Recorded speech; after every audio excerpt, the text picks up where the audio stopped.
Rightio, folks, here we are, our first ever Asia trading session hosted by Brandon Abass. So glad we've managed to get one of these in Asia. I know a lot of guys are not trading Asia, so it's fantastic to get him in here. Such a great trader. If you've seen his videos, you'll know why. Now, he is about to start, and look, going to take us on a journey here. You're going to learn a thing or two. You're going to get a chance to ask him a few questions, as well as seeing if there are any opportunities in this Asia trading session. Now, what I should also say is, sorry, we've got the Trading Nut Funded Cup. If you haven't joined that yet, this is going to be a fantastic competition, sponsored by City Traders Imperium. So my sponsors there, the Funding Trader Program. So these guys are helping me run this. Guys, there's a link under the video for that if you do want to sign up and you haven't signed up already. I know a lot of you guys have signed up. What else should I say about it? Yeah, look, there's only, I think, another day before we close the registration, and there's no more registration after that. You are either in the door or you're going to have to, you're missing out. You're going to find out more about how it runs, but you're missing out. All right, guys, so now's your chance to sign up. Links under the video, and oh yeah, links to Brandon's stuff as well, so make sure you do go and check that out after the show. Here we go, let's do it. Righty-ho, guys, quick change there. I've got a different top on. We've got Brandon Abass in the house. Welcome to the show, Brandon. What's up, brother? How you doing? Good, mate. Good, mate. Well, look, guys, I'm going to hand it over to Brandon, and he's going to walk you through his Asia trading session today. So let's do it, mate. All right, let's go. All right, so guys, everybody, good afternoon, good morning, good evening, good night. So what we're going to be doing tonight, well, it's 7 p.m. my time. What you can do while I'm getting set up here to come into my chart, you can let me know where you're joining from and what time is it by you, so that we can all get acquainted.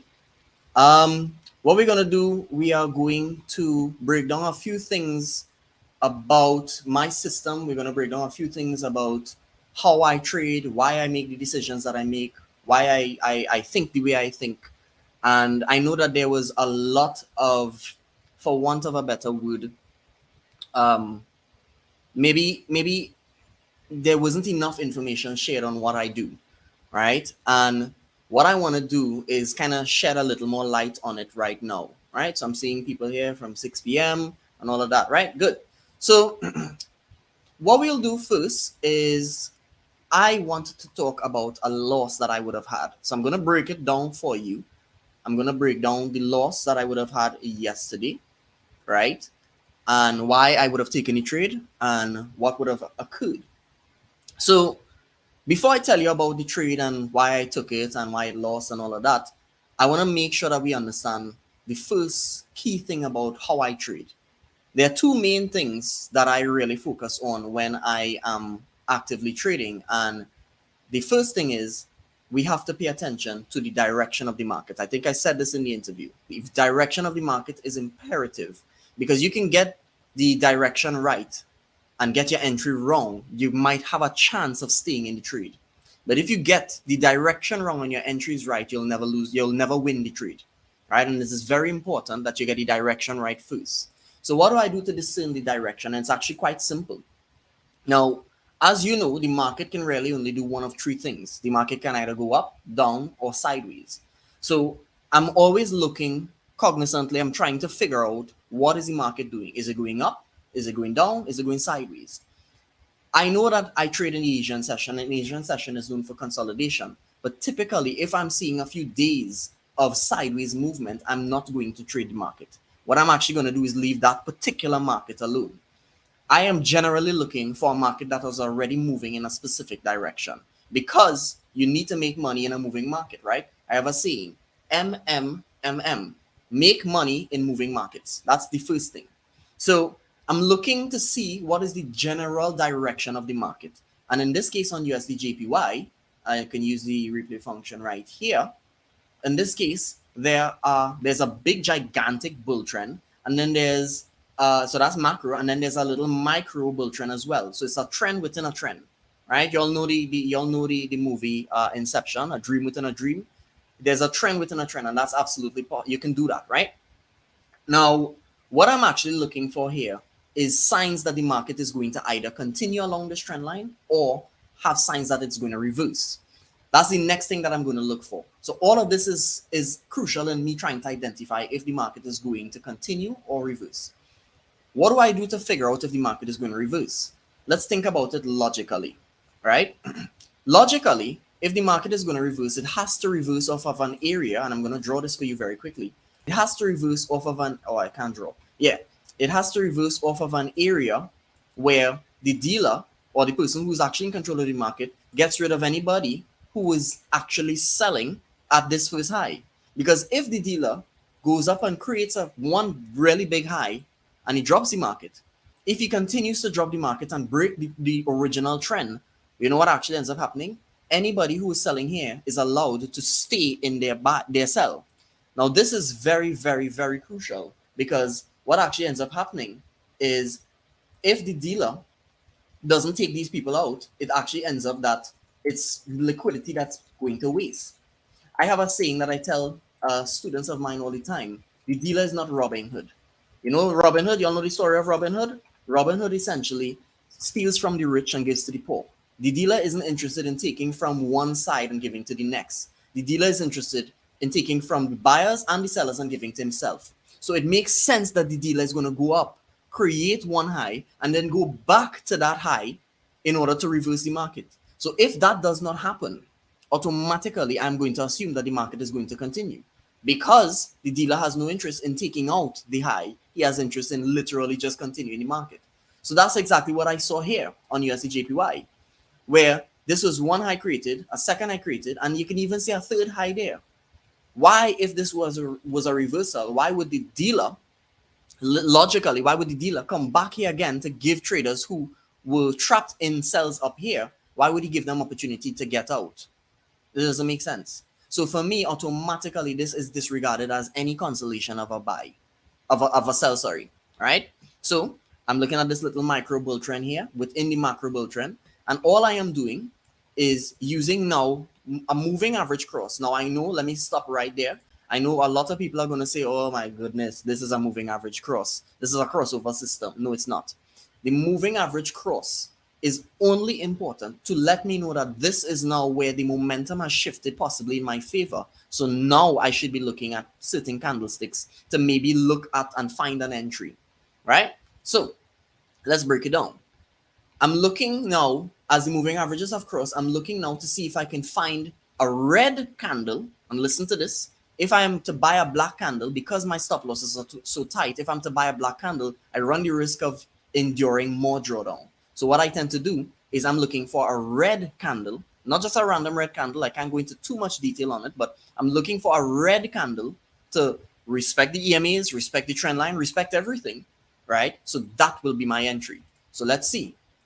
Now, this would have been okay, but there's something about this candle that is a little alarming. You know why? Because it can be considered a bearish engulfing of the previous. I know it's not a bearish engulfing candle, but it's telling me that the wicks and all of that, yeah, it kind of looks like it's rejecting the top side. That would not be the case, because it actually did go up. What actually ended up happening is I missed this. So in any event, I couldn't trade it because I missed it. And what actually ended up happening is I then proceeded to see this, which is the same thing basically. And that is exactly where I bought it. I even took this live with a student that I was doing a class with at the time.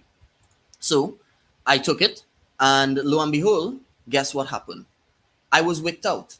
But if we look at the overall direction, right, you can actually tell my understanding of the direction was absolutely correct. This was never intended to be a reversal. Anybody who sold this high would have been absolutely incorrect. You can see here that at this high, you'd be in about 60 pips of drawdown if it is you try to sell this high thinking that it's either a reversal or resistance. Does that make sense? Does that make sense to anybody who's listening right now, or anybody listening to the recording, right? Does it make sense? The idea is trying to figure out if the dealer is going to try to reverse the market. If it does not look like a clear reversal, it's most likely not a clear reversal. That makes sense to me. That's how I do it, right? So even though I lost the trade, how much pips would I have really lost realistically? How much pips would I have lost on this trade? Anybody knows the answer? It's just right on the screen. The answer is 10 pips, right? 10 pips. I have lost literally just 10 pips on this trade. Now, there are people who are going to say that, yeah, well, 10 pips, you can't really do it with 10 pips consistently and all of that. Let me tell you something. That's a lie and that's incorrect. Because what I'm actually going to show you now is another trade. I'm going to show you two other trades, at least on USDJPY, that I would have taken. Same rules. So the rule is that, again, you're looking for a reversal or a continuation. So let's see.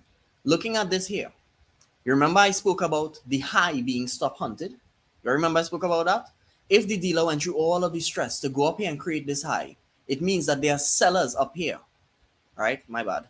If the dealer goes through all of the stress to create this high, it means that there are sellers up at this high, possibly selling. So if the dealer does not come back to this high to take out these sellers before reversing the market and actually dropping it, what's going to happen? He's literally just going to be changing hands from anybody who is buying the trend to anybody who's now selling the high. Does that make sense? Does that make sense? Like for me, that's what I do. Literally, I am only trying to figure out, is the dealer trying to reverse the market or is the dealer trying to continue the market? The moving average that you would have seen that I use is literally just a confirmation, right? The moving average is literally just a confirmation of what I would typically try to, where I'm looking for an entry realistically, right? Now, iAttract says, what's the take profit in pips? Now, let me tell you about that very quickly. The answer to that, and that's this question here, the answer to that is I do not use take profits, right? And I'll explain why very briefly. Your goal as a trader, at least what I understand from your goal, right? Your goal as a trader, right, is to minimize your risk and maximize your reward. You cannot maximize your reward when you are limiting your reward. So when you have a 10 pip stop loss and a 50 pip take profit, how many times have you taken a trade with, and you get like it hits your 50 pip take profit and you tend to feel like, oh my God, how am I gonna survive because it's only hit 50 pips? But then you realize that the trade went 300 pips after your 50 pips have been taken out. You tend to feel weird, right? You tend to feel like, why did I close the trade? Why did I have that take profit there? I don't do that. What I actually do is I trail my stop loss into profit. So I am aware of the fact that I do not know how far the market's going to go. That's very presumptuous of anybody to say that they know where the market's going to go. At least that's what I think. So what I do is I am acknowledging the fact that I don't know how far the market's going to go. And what I'm actually doing is just trying to take advantage of how much the market is willing to give me. Right? So let's go back to the chart. So looking at this here, remember I said that it makes sense that the dealer is going to try to come back up to this high. So that being said, I'm going to literally just use the trend line to my advantage. I'm going to use a bounce of the trend line and then the cross of the moving averages to insinuate that this is not a reversal, because if it's going to reverse and break the trend here, it would make sense that the dealer has to stop on the high first. And because he did not stop on this high, I could actually take advantage of the market between the trend line and this previous high. Remember that. That is very important for you to remember. Remember that. So let's look at what happens. So you have a cross of your moving averages. And then like I said, I'm looking for very specific candles to enter on. That is the exact candle that I would have entered on. And this is a trade that I took, mind you. You realize that this is my stop loss. My stop loss on this trade is literally 10 pips. You can see it here, 10 pips, right? Now, let's play it and see what happens. And while it's playing, I'm going to tell you that this trade is one that most traders dream of, because the idea behind this is we are trying to capture as much as we can, right, in as little time as we can, right? So the trade is moving. It's doing what it has to do. As you can see, my drawdown on this trade was literally 0, right?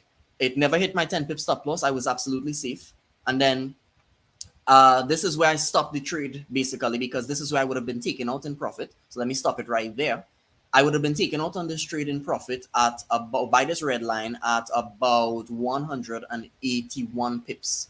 Now, if you do the maths, I just want you to think about this for just a quick second. If you do the maths, the risk to reward on that trade is a staggering 1 to 19, or 1 to 18, I should say, right?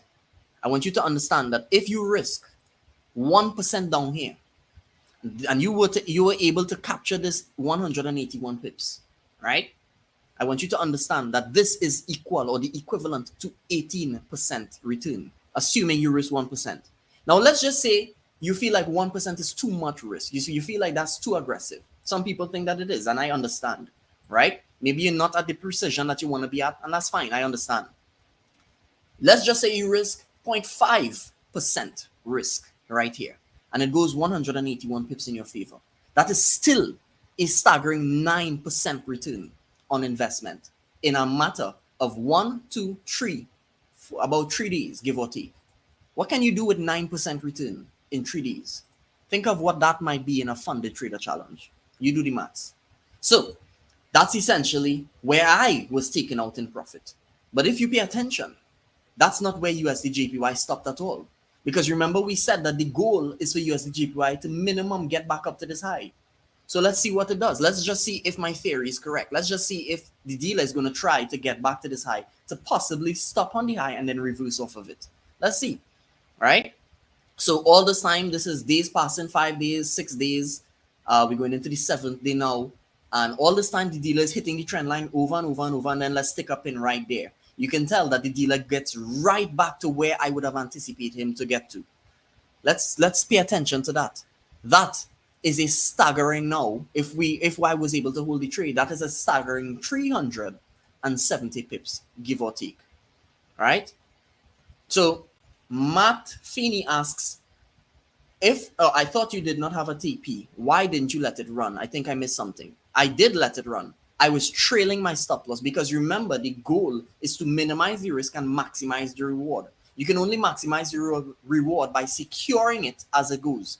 You see, if you let it run wild, right? Essentially, it is the equivalent, and I spoke about this, I think, on the channel, the Trading Nut channel. If you let it run wild, essentially, you're doing the equivalent of you are hunting and you're letting your prey go very, very far away from your scoop. I am trying to keep my prey in my scoop at all times. So even though that I generally know the area where it's probably going to get to, generally, I don't know exactly, I have an idea. I'm not just going to wait till it gets there. I'm going to try to secure as much as I can along the way. Does that make sense?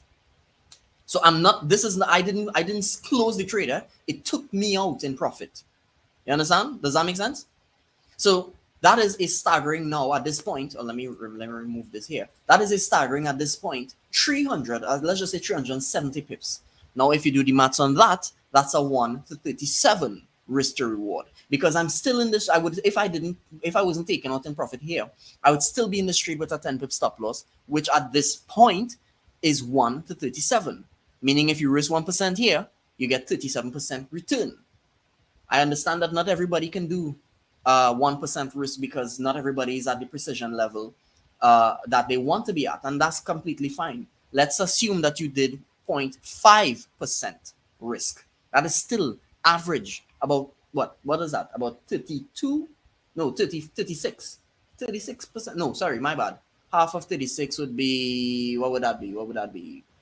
16? No, 18. 18, I think. Let me do the maths.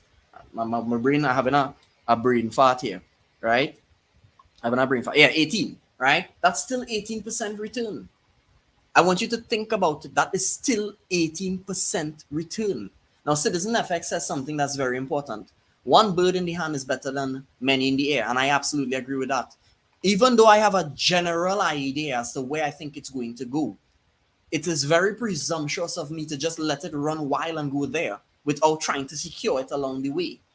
You understand? So I absolutely agree with that, right? You do want to secure something as it goes, right? So that's 1 to 36, right? And well, as you can see, if I stop the replay function, it went even further than that. It literally, this trade went even further than that. Now, again, I did not capture the entire thing, but this trade went a maximum of 1 to 45. Think about that. That is borderline 45. That's borderline 50% return on one trade in a matter of 1, 2, 3, 4, 5, 6, 7, 8, 9 days. Do you realize that this is possibly almost 50% return in 9 days? Assuming you risk 1% down here. Now, I know people are now starting to get giddy. 1 or 2 people might be starting to get giddy because you're studying wow, I could do 50% return in 9 days. Wow, I could do 45% return in 9 days. You can, but doing this is not easy, because if you realize, my precision is not one that, you don't see this kind of precision any and everywhere. So it's, people tell me all the time, it's like a mix of smart money concepts and retail, because I'm still using trend lines, I'm still using highs and lows and M's and W's and all of that, but I'm trying to mix and match what the masses are doing and what the dealers doing, and where's my place in all of that. Yeah, that makes sense. So that's basically why I am able to talk so openly about trades that I lose. I can tell you that I've been having a really, really bad week, because something that a lot of people might not know, I was actually in a car accident earlier this week, right? And it speaks a lot about risk. Now, the idea is, you don't knowingly, you know the fact that if you get into a car, there's a chance that you can get into an accident. You don't just stop driving cars. You're still going to drive cars. You're just going to take better precautions. It's the same thing as a trader. It is the same thing as a trader. Your idea is not to stop driving because you think that you're going to get into an accident. The idea is not to stop trading or stop using a stop loss because you think you're going to be stopped out. It's just to make sure that it makes sense and the risk makes sense to you. And that is just what makes sense to me. All right. So let me show you another one that I would have also taken. And these are all trades. Like I said, these are all trades that I am taking. Right. So let's use the replay function again. Let me show you the rules, the same rules. A good trader knows that all you really have to do is find an edge and basically manipulate it. I'm using the same exact rules. All right. So looking at this USDJPY, remember I said the first thing I'm looking for is the overall trend. Overall trend, you have a big bull trend and then you have a smaller micro bull trend within the macro bull trend. Now, if the dealer wanted to reverse the market off of this high, it makes sense that he does that. It makes sense. So that being said, I am going to try to take advantage of the market between the trend line and the previous high. And guess what? If it starts to reject off of the previous high, I just close it there at that point or trail my stop loss. Most likely I'll trail my stop loss. So let's see. Does it bounce off of the trend line? Let's see what happens. Yes, it does. It bounces off of the trend line. The next factor that I'm looking or taking into consideration is, does it create the moving average cost? Yes, it does. The next factor that I'm taking into consideration is, do I have my red candle that gives me my opportunity? Now, this one is a red candle, but if you realize, again, this can be considered a bearish engulfing. So this is a no-no. I'm going to wait. This is a bullish engulfing now of the previous candle, and now this is a resting candle from in there. Watch the difference with a proper entry. Watch the difference. What is my maximum drawdown on this trade? My maximum drawdown on this trade, if you think about it, watch it here, is about 3 pips. My 10 pip stop loss is only there to literally, is only there to serve as a cushion. If I'm wrong, take the 10 pips. Take it and go. Let the dealer take it. Let the market take it. Go. But if you realize, I am mostly correct because my direction, I'm looking at the direction and I'm trying to pay attention to what's happening. Let's see what happens. So the dealer goes up and he gets back to my high. And guess what? Look at that. When you were thinking that this would be a reversal up at this high, you will be gravely mistaken, because this was never intended to be a reversal. You don't believe me? Watch what happens. This is the same trade. Just look back. If I close off the replay function, this is the trade here. Watch what happens. This trade goes a maximum of 759 pips. Not saying that I would have captured all of it. I was actually taken out in profit right here by my trailing stop loss, which is 200 pips. Which, if you think about that, is still 1 to 20. How many traders do you know can capture 1 to 20, at least on a consistent basis? How many traders do you know can do that? That's something to think about, right? I can talk about the losses because when I lose, I'm losing 10. But if I win and I'm allowed to hold a trade, oh, trust me, it goes. So now I'm going to show you a live scenario or a potential live scenario and something that I'm actually looking at right now, and that is your AUD. Let's look at this. Now, this would have been a trade I took last night. I actually forgot I took this trade. This is the same thing. Now, looking at your AUD, first things first, I'm looking for the overall trend. Now, you can tell on your AUD, the overall trend is bearish. The next thing that I have to take into consideration is it a reversal or is it a continuation? How do I figure that? Looking at this here, I am not looking at this here as a potential reversal. You know why? Because there's still liquidity trapped at this extreme low. So you know what? I am actually anticipating the market to do something like this, because I am looking at this as my potential W. Does that make sense? Does that make sense? So it's a mix of market making method and the dealer and retail traders, and it trust me, it's a lot. Right? More money. You're gonna answer my question. What is your question? More money, more money, more money, more money. What is your question? I didn't see your question. This 1 to 12. Video is breaking up, no sound. Okay, I'm not sure what's going on. All right. So yeah, now we have something happening again on the same thing. We have the same thing happening again on your AUD tonight. So looking at this, if we were to pay attention, if it is to drop here again, because I know that it still has to get back to this previous low. Let me just say, because I know, because I am anticipating, because again, it's presumptuous to say that I know, because I am anticipating that it has to get back here. I'm going to try to take advantage of the move, the market between here and this low. So if this drops, I'm not just randomly selling the trend line. The moving average then crosses, I look for the candle, and then I would possibly sell it. And that's literally what I would do. Right? That's literally what I would do. I have possibly CHFJPY as well on the horizon. You can see it here happening again, right? Where very obvious bull trend, right? If it has to reverse, I think, and this is just me, it makes sense for me, for the dealer to try to do something that looks like this, where he goes up, he creates one high, he comes back down, he goes back up again, creates a second high, and then reverses. That is what makes sense to me, right? It might make sense to you, and if it doesn't, well, I don't know. But in order for me to consider sell on CHFJPY, this is what I want to see. So based on that information, if I am anticipating for it to go back to this high before it drops, if it comes here and bounces off of this trend, goes back up, creates the moving average cross, I'm going to try to take advantage of the market between the trend line and the previous high. And that's it. And that is literally it. Right? I also have on the horizon AUDCAD. Let me see if any questions, any other questions. Can you show entry? Can you show entry? More money, you still haven't asked the question. I'm not seeing the question. Like, I'm honestly not seeing your question, bro. But anyway, need to exit. Okay, no problem. Can you show? Right. I did show the entry for the 1 to 20 risk to reward. So I'll get back to that just now. But AUDCAD is the same thing, right? So I'm looking at AUDCAD. There is a big, gigantic bull trend here.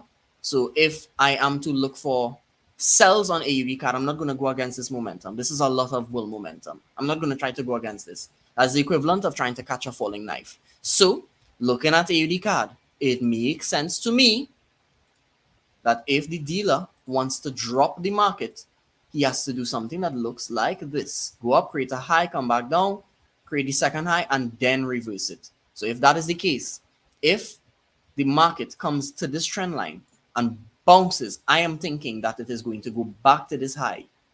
And I'm going to try to take advantage of the market between here and here. And I do that. That's literally how I trade. Now it goes way, way, way more in detail than this, because you must have a very good understanding of what a proper reversal looks like. And you can't just treat any and everything like a reversal, because I am guaranteeing you will be burnt a lot. But generally speaking, this is what I do. What I have on the horizon for tonight, what I am actually looking for is this UAD. This is literally what I'm looking for. So if this breaks the trend line and just goes up, then I'll just invalidate this trade. I wouldn't ever take it. I'll just completely disregard this altogether. Same thing for CHFJPY. If this drops and breaks this trend line altogether, I'll just completely disregard it. AUDCAD, if this drops here and then breaks altogether, I'm just going to completely disregard it. And that's literally what I do. Right? The last trade 1 to 20, did you execute it on TradingView or MT4? I executed it on MT4. All right?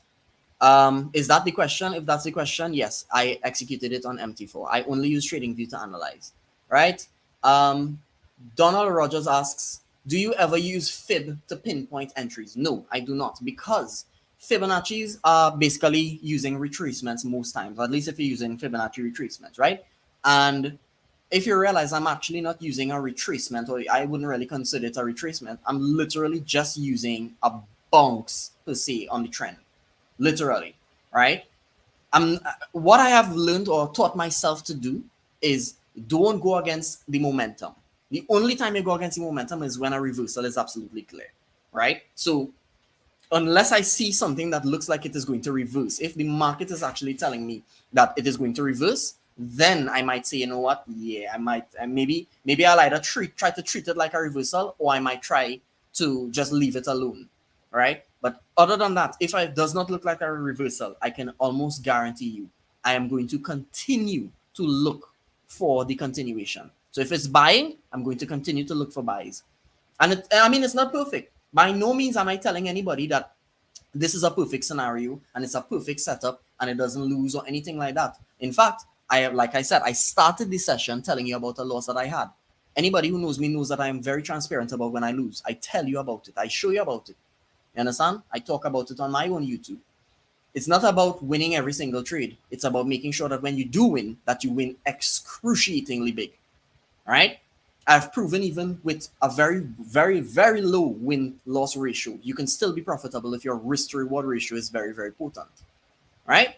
So that's that. No, I don't use fibs.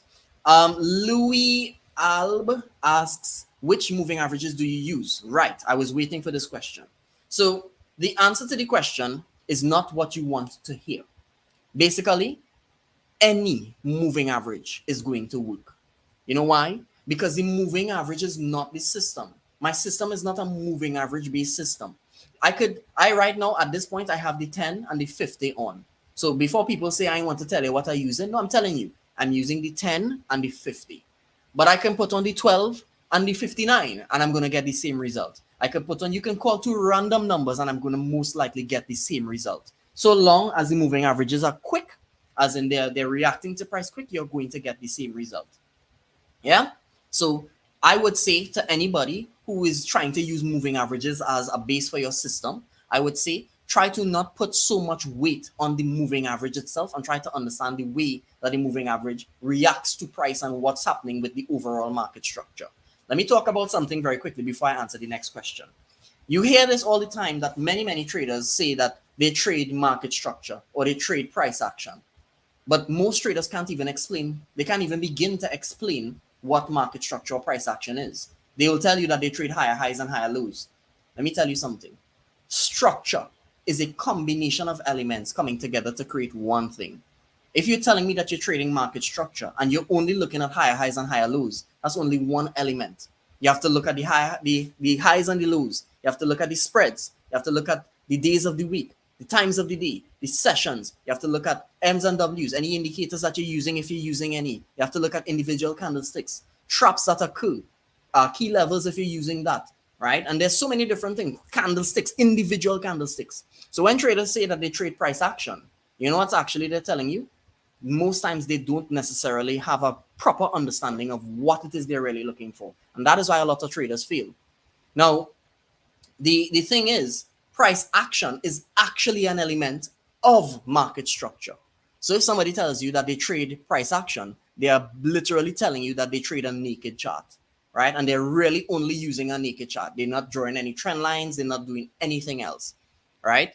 If you draw trend lines, you're not trading price action. You are using other elements. And you're now starting to make something called market structure. Because remember, structure, if we break down the word structure, structure is a combination of elements coming together to create one thing. That one thing is your analysis. All right? So the idea behind trading market structure is the more things you are paying attention to, the better your analysis gets. You're literally paid to analyze the data. So analyze the data. Yeah? Enzo asks, where do you start drawing your trend line from? Right. This is a good question. The answer is actually quite simple. All you're doing in a trend is connect the highs in a bear trend, connect the lows in a bull trend. That's it. So if I have, let's just see, let me go on a random chart here. There we go. So what I would do, if you want to see the bigger picture, I don't need to move from the 50-minute time frame, but let's just say I did not have this here. I might just go on the 1 hour. and all I am doing is connecting all of the lows because this is a bull trend. It doesn't matter if I'm seeing wicks, if I'm seeing bodies, just connect the highs in a bull trend. I mean, in a bear trend, and connect the lows in a bull trend. That is it. So if this had a tap down here, I would use that as well. It doesn't matter where you started from. It's just a matter of connecting them. All right. So that's that. I hope that answers your question. All right. Hello, Brandon. What rules do you use to set your trend? Well, I think I just answered that. Love your accent. Yeah, I know. All right. More money is out. Okay, good. This man is amazing. Okay, good. All right. Hey, Brandon, when you have a signal that meets your criteria, let me put this up. Would you be able to go into more details on what candle you are looking for before you enter a trade? I love this question. Let's go into it. Let's dig into it. So, when I am looking for an entry, right, I realistically am looking for something, and I tell my students this all the time, but I'm realistically looking for something called an NTC. What does NTC mean? NTC means non-threatening condition. In other words, I'm looking for an element that tells me that this is not a threat to my possible trade. Let me give you an example. Before I draw it, let me give you an example. All right. I use this example on students all the time. For any of you who is in a relationship, a committed relationship, if you found out that your significant other were to be a killer, right? If you found out that your significant other were a killer, would you keep dating them? Probably not. You know why? Because automatically that is a threatening condition, right? That's a threat. That is a threat to you. You might be the next person that they try to kill. As a trader, if you are looking for buys, why is it that when the market is actually showing us that it might sell, why is it that we still try to buy it?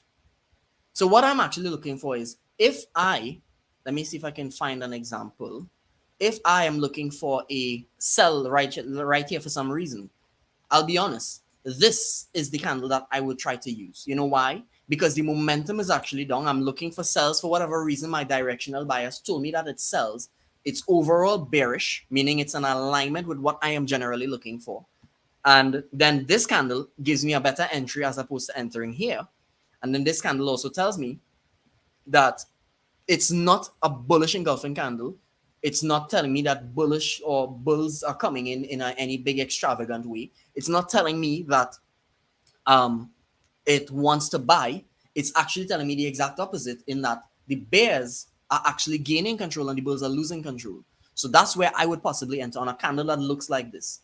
I want, generally speaking, bigger bear candles if I'm looking for sells, and smaller bull candles. And like I said, I could literally go into so much detail on this. I do not have the time tonight to do it. I could talk about this for literally hours, but that's literally what my trade would look like. And that's a 10 pip stop loss. And as you can see, this trade here, if I was looking for sells, that's a 1 to 5, almost 1 to 6. All right. I hope that makes sense. Does that answer your question? Yeah. So yeah, guys, I mean, that's really what I do. As of right now, like I said, I am not seeing anything right now on anything, right? But my eye is definitely on Euro AUD, right?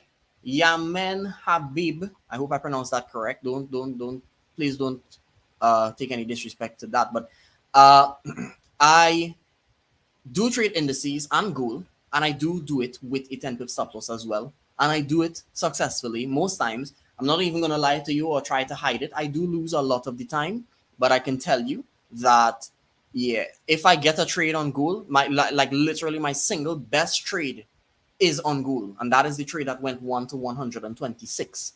I entered with a 10 pip stop loss, and the trade literally went 1,260 pips in my favor with a 10 pip stop loss. Yeah. So yes, I do trade gold, I do trade indices, US30, all of that. All right. LT Smash says would be nice to go into more detail. I honestly would like to go in more detail, but in order for me to do that, I would definitely need to find a live example. But that's the general idea. All right.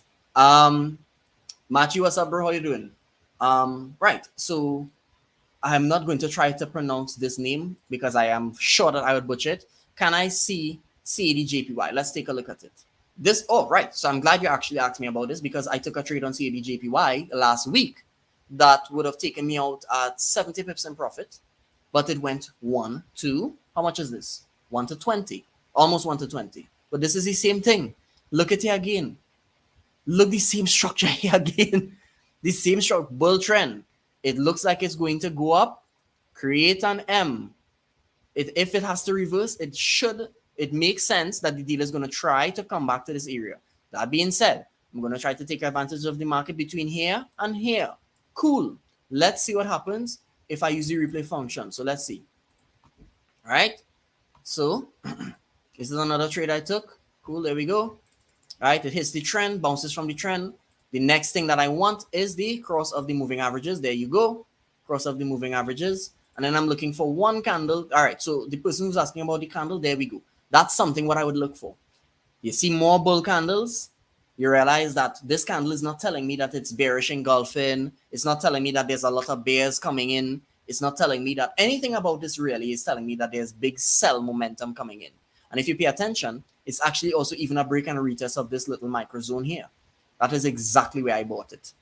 And my maximum drawdown on this trade would have been, if I am not mistaken, 6 pips. 6 pips drawdown on this trade.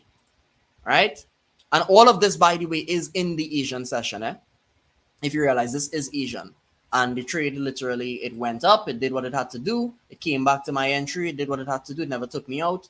And as you can see that it literally just climbed all the way to heaven. Right? Now, let me just go to live, the live market here. That's literally what it did. Now, so this person is asking me about CADJPY. At present, let me see. Is CADJPY okay? So good. So you see, maybe there's a new trend on CADJPY. Maybe it is, maybe it isn't, because this trend definitely would have been broken. That's clear. This trend would have definitely been broken. But now I'm realizing that it didn't hit the trend line, nor is it close to the trend line. So there's nothing for me to use on CADJPY right now. AKA, I'm not interested in it. That's literally how I look at it. AUDCAD looks like a nice setup. Let's see. All right, so let's go. AUDCAD. All right. Nope, because AUDCAD broke the last macro trend. And let me see. Maybe I could possibly try to maybe that, but no, I don't like that. I definitely find like that's not clean. Maybe I can use this one. Let's see. All right, so that's possible. That's possible. But it's definitely not the cleanest, and it's not near the trend as of present, so I wouldn't use this either. I would literally just disregard AUDCAD as of present. It's not, that's what I told you guys. It's not just randomly buying moving average crosses. That's not what I do at all. Right? Can you trade live with us right now? Absolutely I can, if I see a setup. If I saw a setup, absolutely, I'll take it right here live with you. I'll show you the loss, I'll show you the win, it doesn't matter. But as of right now, I'm not seeing anything. Right? That Brandon is smarter than this Brandon. I absolutely agree with you, my brother. I absolutely agree. You are absolutely smarter than I am. Do you always use a fixed 10 pip stop loss? Yes, I absolutely do. The reason being is I am trying to make it my business that my risk is as minimized and controlled as possible. So for me, 10 pips is what generally I would have. You know, my general drawdown is like about 7-8 pips max. And if I lose, well, I lose almost immediately. That's fine. I take my loss. Right? CHFJPY. I hope I pronounced that correct.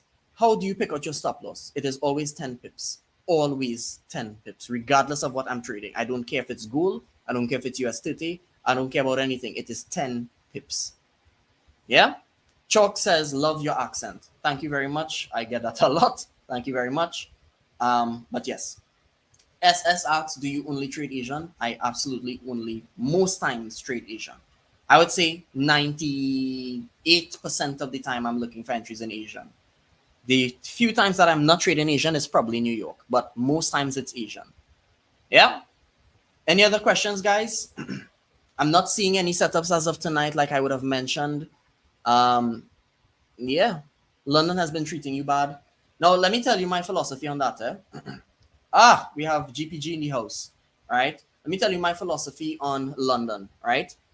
For me, most traders, right? Most traders trade London session, but most traders also lose money. Most traders also tell you not to trade the Asian session. So why would I listen to most traders? Does that make sense? That's literally what drew me to Asian. It's like everybody was saying don't go down that road because there's bad things down that road, but nobody could explain to me why not to go down the road. So me being me, I decided to go down the road to see what it had, and I actually ended up liking down the road. I built a house down the road and everything. I went down there and I live down there now. I very rarely leave Asian, right? Mariah Hoskins asks, what is your favorite session to trade? Well, I just answered that. It's Asian, right? 10 pip stop loss sounds crazy, but you get used to it. I know you do because you took a trade today that had what? How much? What was the risk to reward? 1 to 11? Oh, yeah, I remember that, right? Please check NZD USD. Could this be selling or reversing? Let's take a look at it. Absolutely. Absolutely. Let's take a look. NZD USD. Good. So NZD USD overall, all right, so this is quite choppy because there's a definite bull trend here. And now this is looking like it's creating a bear trend. Now, you can say that I can connect these highs here, right? I don't know if I would consider this to be a reversal. What I would actually say is I might anticipate something like this happening. That's what I'd anticipate happening. Possibly. And if not that, it would probably be something like this. Most likely. That's just me. Right, so as of right now, no, I'm definitely not seeing buys nor sells on NZD USD. I'll leave it alone. It's not interesting to me, right? So Money Kel says NZD USD buys incoming. If it matches your rules, absolutely take it, right? Peter says 1 to 11.1. Congratulations on that, bro. Mohammed Rizwan says, how do you trail your stop loss? Good question. So trailing your stop loss is it's a, I don't want to say it's an interesting concept, but it's an interesting concept in the sense of I am always trying to chase what is running. So I'm not going to show it to you because showing you a trailing stop loss, I need to show it to you in a live market, but I'm going to explain it to you. Most of us, if not all of us, are adults here, right? Most of us. And, you know, as kids, we would remember playing the game tag. Everybody remembers playing that game tag? You know, tag, you're it. You know, count to 3 and when it gets to 3, everybody has to run and I have to catch you. Right. Could you imagine how boring that game would be if nobody ran when you counted to 3 or counted to 10? 1, 2, 3, tag. And everybody stands right here. Could you imagine how boring that game would be? The idea, the literal concept of tag is to chase people and catch them. Now, if we put that in relation or in retrospect to the market, most traders tend to trail their stop loss and they put their stop loss to break even before the market even move. And this is why you're taking out prematurely, because essentially what you are doing is you're chasing something that isn't even running. So that's the concept that it is. I can only show you that if I wish I was in a trade tonight. I can only show you that if I was in a trade, right? But anybody who knows me knows that, listen, when I trail a stop loss, listen, I'm not exiting that trade today, right? Okay, good. So the next question is, what is the easiest pair to trade? AUDNZD was recommended to me, avoiding Euro USD. Oh my goodness, no. I absolutely disagree with that. I would put Euro USD over AUDNZD any day.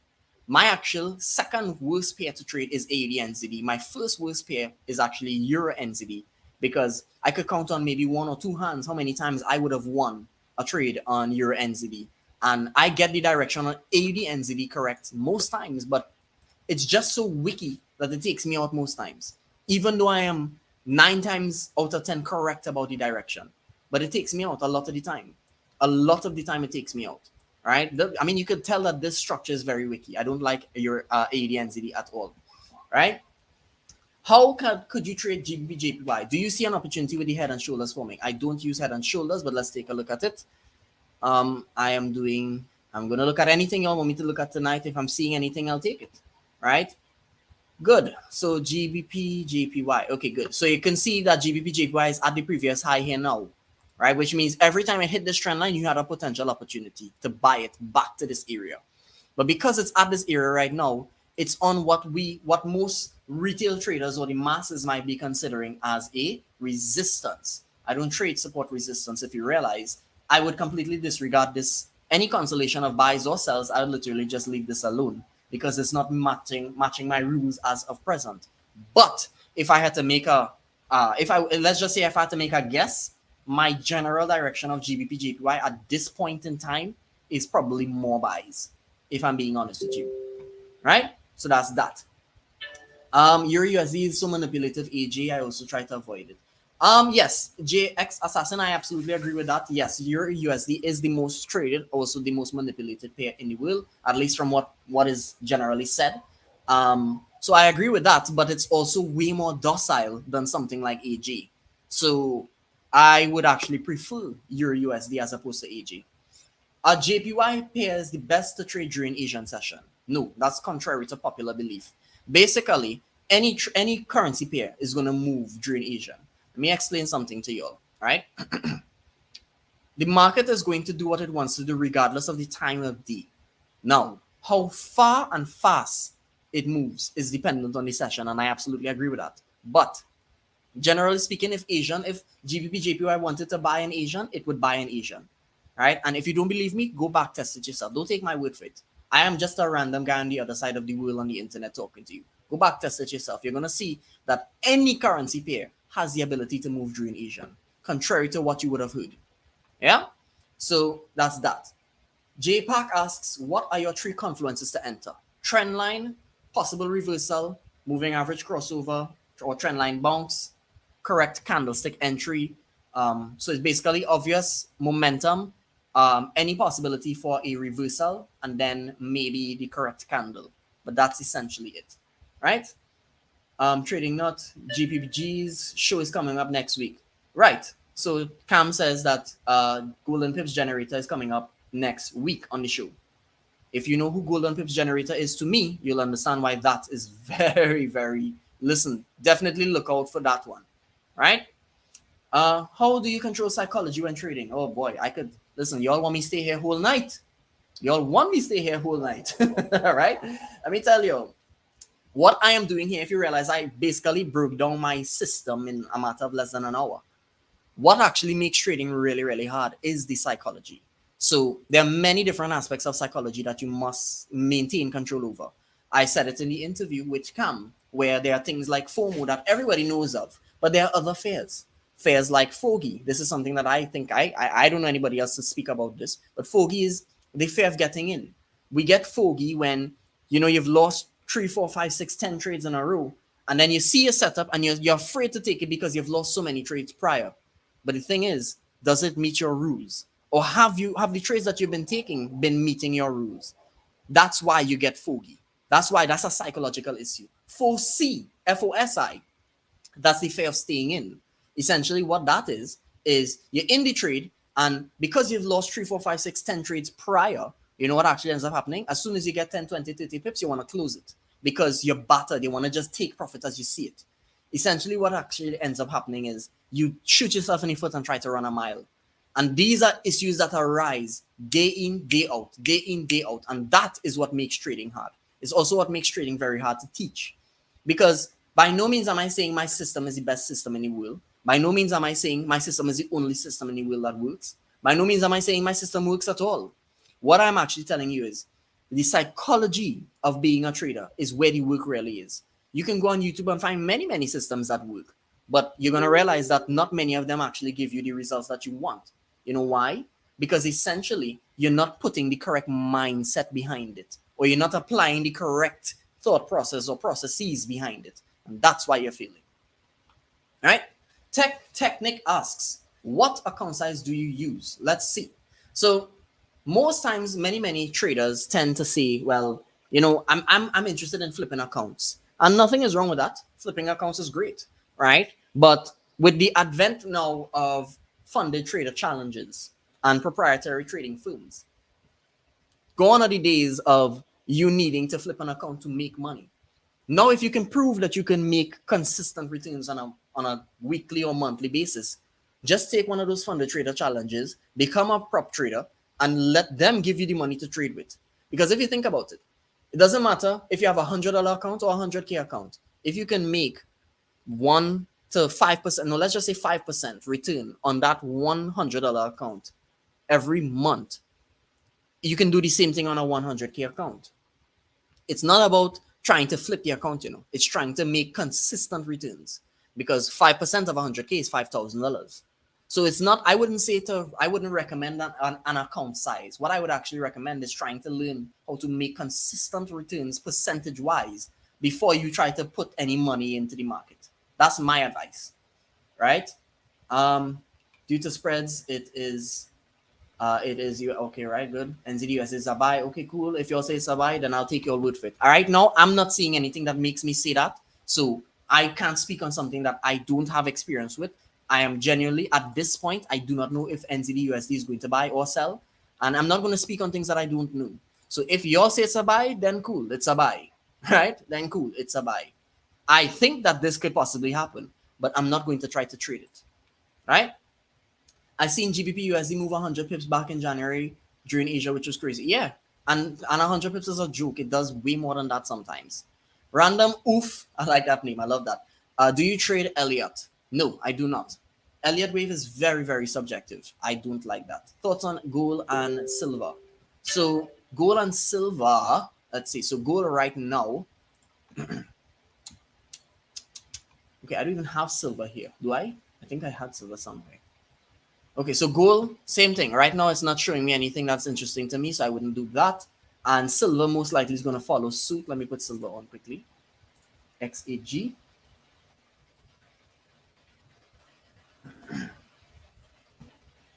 I don't even trade silver. All right. Yeah, same thing. So the first thing I'll do, obviously, is try to draw any trends that I'm seeing. So I would actually, this is actually what I'm seeing here. And then I would also maybe draw this. So right now I'm not seeing anything interesting. Not interested. Right? I recommend neuroscience for trading psychology. It helps you out so much. Then all right, cool, no problem. Are you okay with noting your lot size you're placing at your current position of success? No, I am not. All right. Thanks, JX. I noticed. Right, good. Can we rewatch this video later? Yes, you can. Right. Thanks. You have changed my view on the markets. It's clear on my side. Very good. I appreciate that I can help in any way. Any guy on Trini accent is not trustworthy. I absolutely agree. Right. Love from Trinidad. What is a reasonable percentage? Your guys are not paying attention to the idiots, right? What is a reasonable percentage gain to expect? It depends on your percentage risk, but I would say if you're doing it like that, try to look more towards risk to rewards.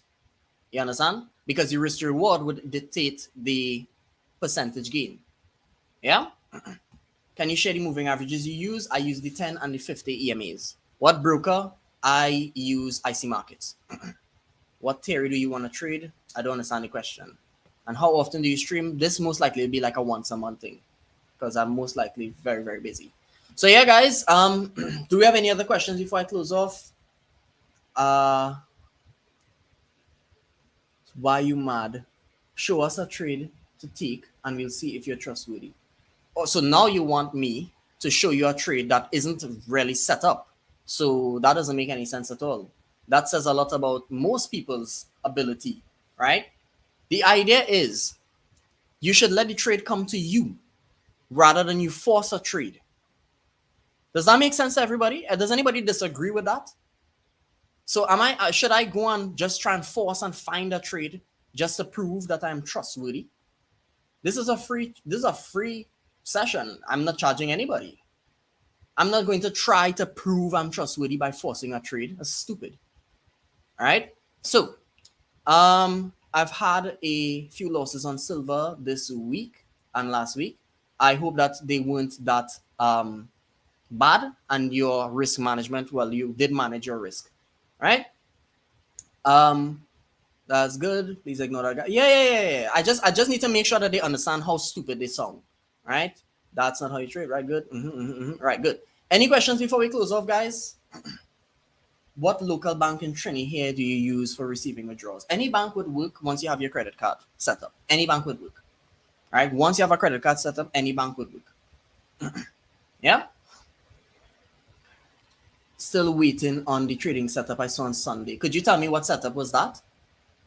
And I can maybe take a look at it.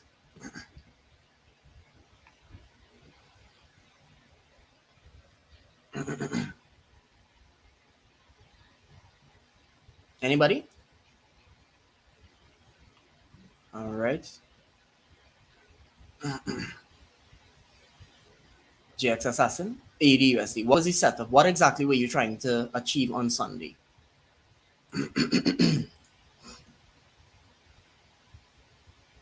On Sunday, that would have been here. I would have been seeing cells possibly. Definitely not the cleanest, but I would have probably been looking for cells. All right.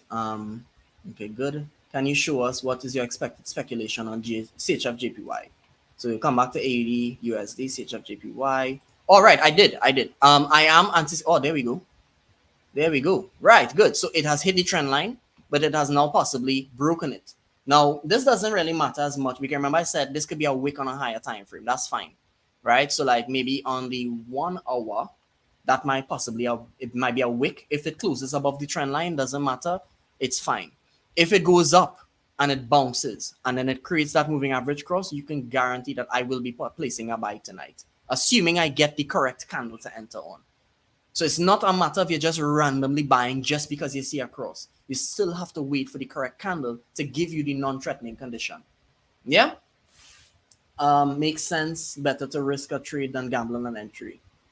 Agreed. All right? AUDUSD. Do you do PMM? What is a PMM? PMM. PMM. I heard that somewhere. Forgive me. I'm not sure I know. PMM. PMM. PMM. PMM. What is PMM? Maybe I do. PMM. All right. Yeah, I don't know. Naz, we'll look at Naz. Thank you for the support. Great guy. Daryl from Canada. Nice. All right. Nice, Daryl. Glad to have you. All right.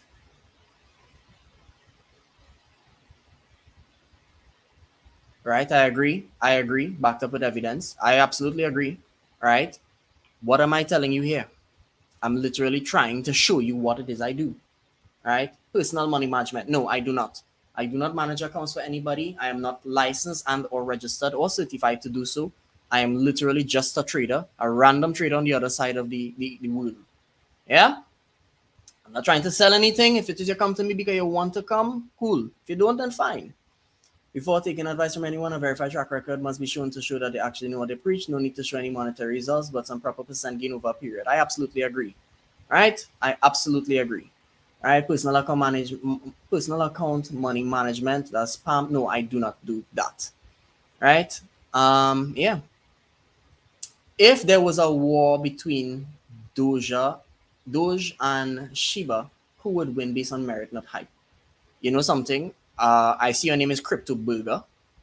To be honest, I don't. That's not my jurisdiction. I do trade Bitcoin if I see an opportunity, but to say Doge or whatever, I can't answer that question because I don't know. Right? Beautiful sell on that pair. All right, cool. I already see it happening. All right, guys, do we have any questions before we close off? Anybody has anything to ask me before I end it off? Anything? Anything? Everybody good? Less trolls than I expected tonight. I actually expected more, but that's good. Yeah? Guys, do you use any other indicators? No, I do not. No, just moving averages. Because like I said, it's not a moving average based system. So no. Right? Social media at Ikata Trading for everything. At Ikata Trading. Right? Do you trade synthetic indices? Could you tell me what do you mean by that? What is a synthetic indice? Right? Where are you from? I am from the Caribbean, Trinidad and Tobago. All right. And what is my YouTube channel? I think Cam has the link in the bio or something like that. Yeah. I see Cam has come back. Cam, you want to say anything before I close off? I don't know if you're here. Anybody? All right. Yeah. Links to my stuff are on the video. Yeah, guys. I think I'll be closing off now. Cam, you want to say anything? Yeah. Links to my stuff are on the video. Yeah, guys. I think I'll be closing off now. Champ, you want to say anything? See you guys. No, that was fantastic, mate. Look, I just want to, thank you once again for coming on, and hopefully you guys got a lot of value from this. Absolutely. Oh, It was sorry, much. I've It was got a the lot of YouTube fun. going. Sorry, I've got the YouTube going on the background. Yeah, look, and do remember there's a link below the video to Brandon's stuff. So if you do want to learn more from him, then definitely go and check that out. Also, Trading Up Funded Cup, that is about to kick off. So we're actually going to be distributing the account numbers and stuff. So you've got one more day to sign up for that. So if you guys want to jump on board that, check it out. There's links to that under the video as well. What else? Oh, we've got the second video for the Traveling Trader Z going live, as well as another live stream here. We've got Richard Nasser coming up doing a crypto live stream for the New York session. So, folks, a lot going on here at Trading. I hope you're loving it, and we'll see you in the next 24 hours probably. All right, guys. Enjoy the rest of your night or day or whatever time. I'll see you all on the flip side. Peace out, guys.